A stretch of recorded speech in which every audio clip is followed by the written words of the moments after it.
pour libérer le pays musulman de l'occupation de l'armée russe, de l'armée rouge ñëpp ñëw wuy si xeex boobu noonu on les appelait à l'époque des moudjahidines kenn doonul wax terroriste alors boobu noonu ci biir ñu wuyu woote boobu noonu y avait un jeune saoudien boo xamante ne amul doole mais il est issu des familles princières yoo xamante ne ils ont beaucoup de milliards c'est la famille de Saoudite Ben Laden Group ñooñu ñoo tàmbali aéroport bii nii bi la jas bi ñoom ñoo ko tàmbali Saoudite Ben Laden Group ki ko fondé mu ngi tudd Mohammed Ben Laden c'est le père de Oussama Ben Laden Oussama Ben Laden bi ñu demee nag ñoom foi lañ doon xeexee diine lañ doon xeexee imaginez yow ngay xeex ak sa foi sans moyen parfois et tu réussis à défaire une des armées les plus puissantes au monde muy l'armée russe exploit bi ngandu torop ci ñoom ñu ne mais kon ndekete foi moo ëpp doole ay armes et ils se sont organisés nag ne léegi fépp fu l'islam menacé ti au lieu que ñuy wooyu ay armées ñun nañ ñëw xeexal suñu bopp ak suñu foi Ben Laden répertorier tous les moudjahidines def ko ci benn base de données base de données boobu moo nekk à l'origine de Al-Qaïda et d'ailleurs Al-Qaïda en arabe signifie la base le socle le fondement la construction d'une chose Al-Qaïda boobu noonu tey jii nii après moom moo dem ba def des exploits dans le monde du djihadisme quoi avec les attentats et cetera yeneen réseau djihadiste yëpp notamment en Afrique maa ngi la doon citer léegi FIS le Front islamique du salut Abassine Madani ak Ali Belhaj bi ñu passé le témoin à Abdelmalek Drouhdal Abdelmalek Drouhdal moo accepté la main tendue de Ben Laden et que le GSPC groupe salafiste pour la prédilection et le combat devient Al-Qaïda au Maghreb islamique ay ñooñu noonu nag tey foi boobu ñuy xeexee moom moo di waral seen i exploit moo tax tey bu ñuy dem au front ñoom dañuy dem au front jàpp ne moom mu ñu leen reyee sax àjjana lañ jëm xam nga bokkul ak kii dem au front di xalaat payoor gi kii dafa jàpp ne moom diineem lay xeexal loolu moom moo tax xeex yooyu noonu day difficile am na benn boroom xam-xam bu doon wax naan le 21e siècle sera spirituel ou ne sera pas donc les guerres actuellement dañuy allier les intérêts économiques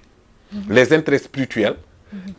amaat yeneen yi enjeux yoo xamante ne mi ngi ci àdduna bi donc ce qui fait que parfois day difficile trop pour nit ñi mën koo contenir ci yenn kii tey jii ni bu Israël baissé woon les armes Iran baissé les armes am na ñoo xamante ne dañuy jàpp ne ci ay djihad lañ nekk c'est comme l'état islamique ci Syrie ak fële donc kon moom mooy tax que ni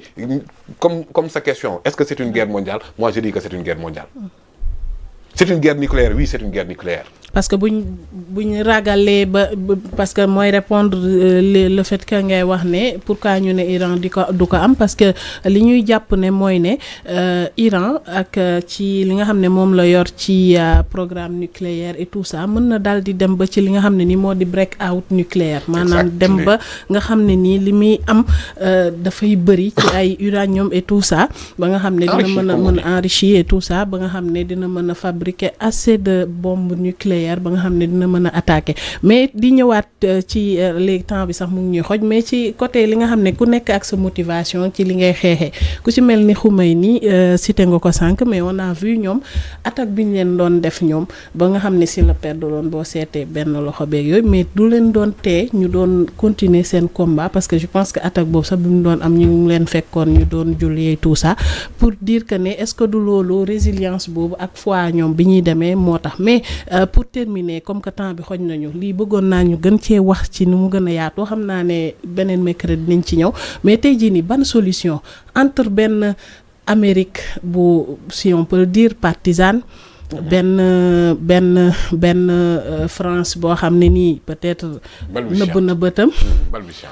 mais benn Afrique tamit boo xam ne nii seetaan spectatrice malheureusement on subit waaw tey jii ni ban piste de solution ak kii pour faire la médiation si on peut le dire ndax mën nañ ko xaar ci Turquie sachant que ni mu ngi ci OTAN wala ci Chine ça sera compliqué wala Chine wala fan ma xam ni am na fu jamono doon toll y avait des leaders charismatiques yoo xamante ne mënoon nañ taxaw ci yenn problèmes yi par exemple Nelson Mandela le président Clinton c'est-à-dire àdduna bi amoon na ay leaders mais leaders yooyu noonu amatul malheureusement fii mu toll nii on n'a que des populistes au pouvoir des populistes ci touche pouvoir yi donc tu vois que ni daanaka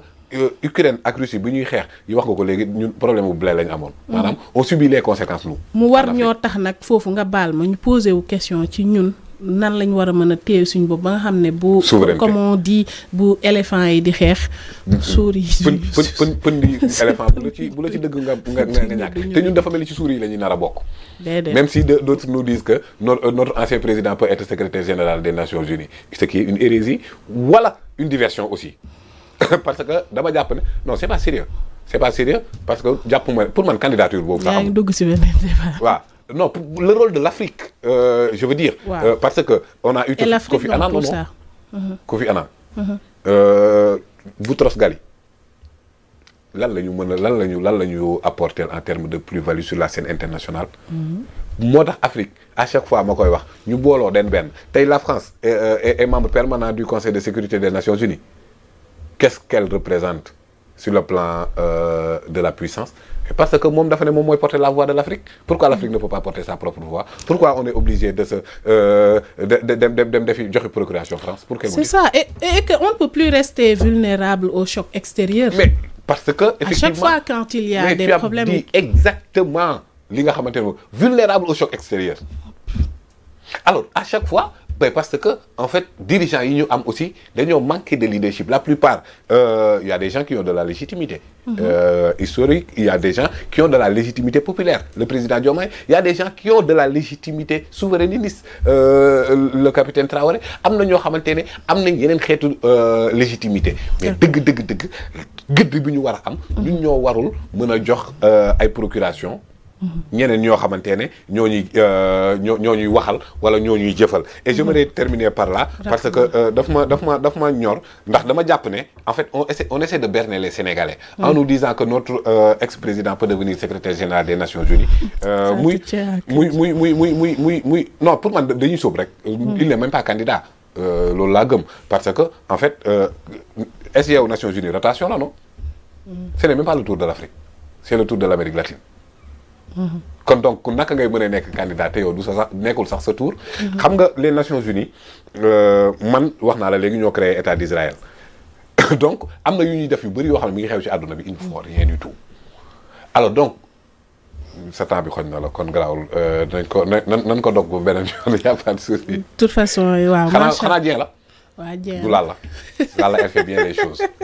mais Lalla lépp ci yoon la koy teg. non bokkul ak tey daal Dieng nga koy sëf quoi. dama jël Lalla. Dieng nee na deful dara temps bi moo jeex. Lalla nga jël di kii di fàttali ne di apporter suñu soutien ak itamit ci li nga xam ne moo di famille wu ki lee di Seydina Ababacar Ndiaye nga xam ne ni yaakaar naa ne ci réseaux sociaux yëpp ñu ngi koy affiché muy koo xam ne ni dafa daal di disparaître mu ngi am 30 ans environ 2 mètres de taille teint noir moom mi le nag daanaka daal ba léegi mu ngi réer ay mbokkam xam naa sax ku dem si net bi def Seydina Ababacar Ndiaye di nga gis photo mag yooyu noonu ku ko gis rek dina ci mu daal di woote rek ci 77 646 88 18 benn boobu laay mën a joxe temps bi daf ñoo xoj muy ku ci nekk rek da nga ciy waslu sa àq loo ci mën amaan na xëy na fii ñuy waxee am na peut-être koo xam ne nii xëy na mu ngi ñuy déglu far jàkkaarloo moom on sait jamais ay ci 77 646 88 18 mu ngi nii mooy Seydina Ababacar Ndiaye nga xam ne nii dafa réer ay mbokkam di ñaan yàlla képp koo xam ne nii fi mu toll nii rek da nga réer say mbokk rek yàlla feeñal la ci kàttanam ak mbaaxam di la jaajëfal ñi nga xam ne